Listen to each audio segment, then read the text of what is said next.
In seat number 6 is Dr. Eiman Jahangir. Eiman is a cardiologist and associate professor of medicine and radiology at Vanderbilt University.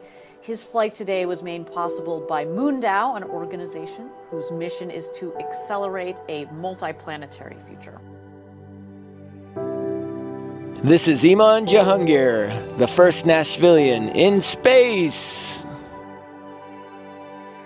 So I was looking the other day to see how many humans have gone to space, because obviously you want to know what number you are, right? Like, you are trying to get to space, but it is also kind of cool to see where you are in the lineup. And one app said I was 707. It was called Supercluster, and I was quickly corrected by one of the people I follow. I think it's the Space Almanac account, and he said I am officially the 704th person to go to space. So I was born in Iran, and I had come to this earth after the revolution. So we had a big revolution in 1978 where a lot of things changed from a monarchy to this Islamic government. And then subsequently, when I was born, there was a war with Iran and Iraq that lasted for 8 years. So it started in 1980 to about 1988. So my first memory of the skies is really bomb sirens going off and running down to the basement. And I was little, but I remember the sound and just having to hustle down to the basement with my family. And then when we came here to the States, you know, there was none of that, right? Like, there were no bomb sirens. We didn't have to worry about running down into the basement. And so things were much more peaceful. And I remember really the first trigger I had of like space as a thing was I was too short to ride the rides. So I was probably like 6 or 7. And we went to the Space and Rocket Center down in Huntsville, Alabama, which is only 2 hours away. And I remember seeing these huge rockets that took humans to the moon, and I was blown away that, one, humans could create these, two, that these were, you know, my first encounter with these things are weapons of war, and now we've made them into something much nicer. And then three, that it took that big of a rocket to get this tiny capsule all the way to the moon, which was amazing. And so that was my first like inkling that like, oh yeah, space is like very cool.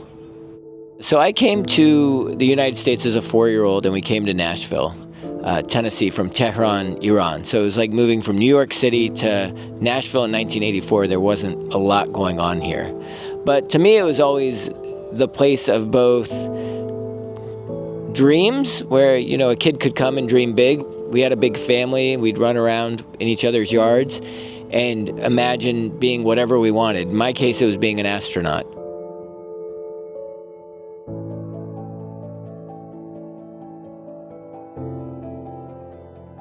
So I've always grown up with this place in my heart where Nashville is both home, so it's where I can come back and see family, see friends, and have that warmth, but also a place where people can come to dream. Now, it's cliche because a lot of people come to dream about music in Nashville, and I think that's great. I think there's great musicians, but for me, it's just dreaming on a larger scale.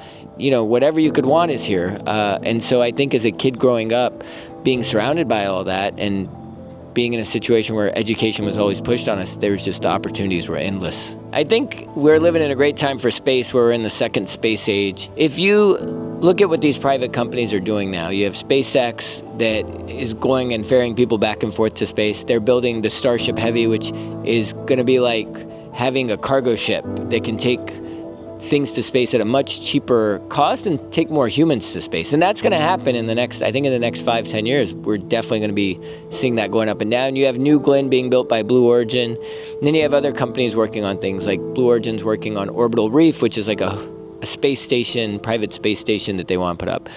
So I think in the next 10 years, there will be lots of humans that are not NASA astronauts, just private citizens like you and me, working and living in low Earth orbit.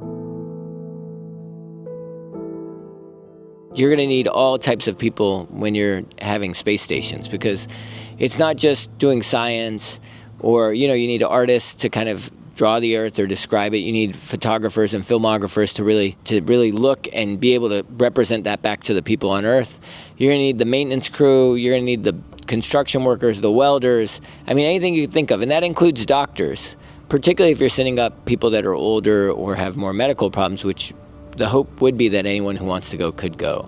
The biggest thing for young people to know is that, one, you can follow kind of two passions, so you don't have to just say, oh, I'm just going to be a doctor. But you can be a doctor and also try to become an astronaut. You could be a filmographer and also try to become, a great scuba diver. And if you do that and you kind of set your goal to it, you'll find ways to achieve it with small steps. You will find people that also support you that you can surround yourself with, because it's hard to have a dream if you don't have people around you that also have a similar dream. So it is important to find communities that support you, and now with the internet, I think it becomes easier and easier because there are groups you can find.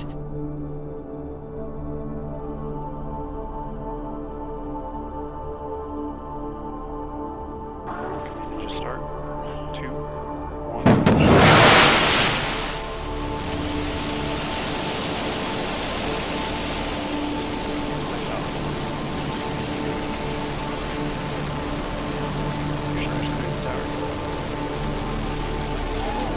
And there she goes. New Shepard has cleared the tower on its way to space.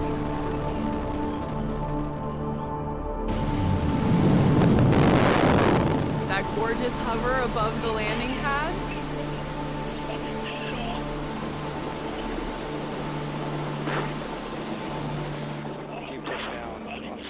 And booster touchdown, a successful touchdown of the booster for the NS-26 mission.